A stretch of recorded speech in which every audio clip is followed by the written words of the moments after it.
So hi అండి. ఈరోజు నేను ఒక మంచి రెసిపీతో అయితే మేము ముందుకు వచ్చేసాను. అది నెత్తళ్ళు గుడ్ల కర్రీ అండి. చాలా ఈజీగా క్విక్గా ఫాస్ట్గా ఎలా చేసుకోవాలో నేను మీకు చెప్తాను. సింపుల్ ప్రాసెస్లో చేసేసుకోవచ్చు అండి ఈ కర్రీని. సో వీడియోలోకి వెళ్ళిపోదాము. ముందుగా ఒక పాన్లో ఒక 3 టేబుల్ స్పూన్స్ వరకు ఆయిల్ తీసుకుంటున్నాను.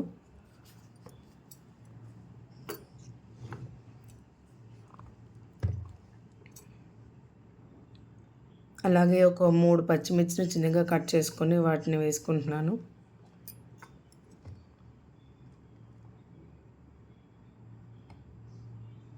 ఇందులోకి ఒక మీడియం సైజ్ ఆనియన్స్, ఒక 2 మీడియం సైజ్ ఆనియన్స్ నేను తీసుకున్నాను.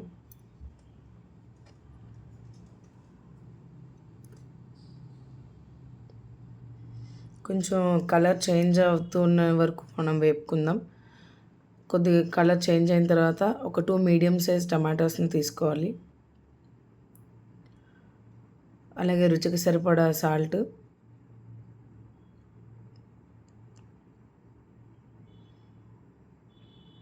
బాగా మగ్గనివ్వాలి ఇవన్నీ కూడా.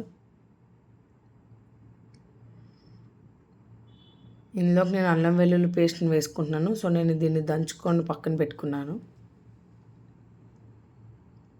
ఇది కొంచెం వేగిన తర్వాత కొత్తిమీర కొంచెం కట్ చేసి వేసుకున్నాను.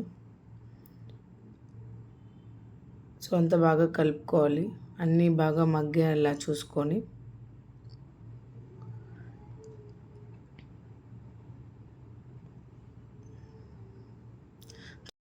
సో ఇప్పుడు నేను రుచికి సరిపడా కారాన్ని అయితే తీసుకున్నాను. నాకు 1.5 టేబుల్ స్పూన్ ఆఫ్ కారం అయితే పడింది.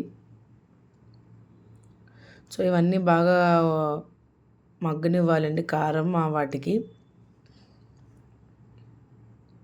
సో అంతా ఒకసారి బాగా కలుపుకుంటున్నాను. కొంచెం వాటర్ వేసాను, నేను ఒక 1/4 కప్ ఆఫ్ వాటర్ వేసాను కొంచెం బాగా ఉడకడం కోసం. ఇప్పుడు నేను నెత్తల్ని ఒక 2 to 3 times hot water and పసుపు నీళ్ళలో కడిగి పక్కన పెట్టుకున్నాను. మరీ ఎక్కువ నానబెట్టేయకండి, మెత్తగా అయిపోతాయి నెత్తళ్ళు. సో ఇలాగా వాటర్ వేసి ఒక 1 minute ఉంచేసి వెంటనే క్లీన్ చేసేయాలి, వాటర్ని డ్రైన్ చేసేయాలి. సో ఇప్పుడు బాగా కలుపుకున్నాక దీనికి మూత పెట్టి సిమ్లోనే మనం మూత పెట్టుకొని ఉడకనివ్వాలి.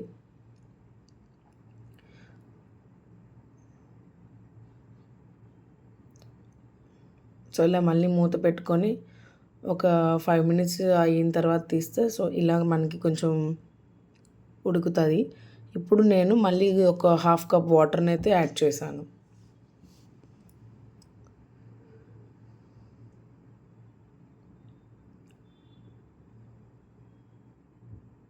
సో సిమ్లోనే ఉంచుతున్నానండి. కొంచెం ఇలా మనకి మగ్గిన తర్వాత ఒకసారి అంతా నీట్గా కలుపుకుందాం.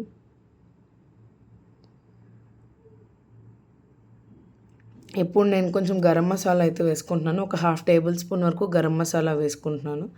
మీకు వద్దు అనుకుంటే మీరు స్కిప్ చేసుకోవచ్చు. అలాగే ఇందులోకి నేను కొంచెం కొత్తిమీరని అయితే యాడ్ చేసుకుంటున్నాను. సో మనం ఇలా కొత్తిమీర కొంచెం వేసుకుంటాం. ఆల్రెడీ మనం ఇందాక వేపినప్పుడు వేసాము. ఇప్పుడు మనకు కొంచెం బాగా కలర్ కనిపించడం కోసం మనం యాడ్ చేసాం. అంతటినీ ఒకసారి మూత పెట్టేసి మళ్ళీ సిమ్లో ఒక 2 minutes ఉంచుకుంటాం. ఇప్పుడు ఇందులోకి మనము ఎన్ని ఎగ్స్ కావాలో అన్ని ఎగ్స్ని అయితే నేను ఆల్రెడీ ఎగ్స్ని నేను ఫ్రై చేసి పక్కన పెట్టుకున్నాను. సో వాటిని యాడ్ చేసుకుంటున్నాను.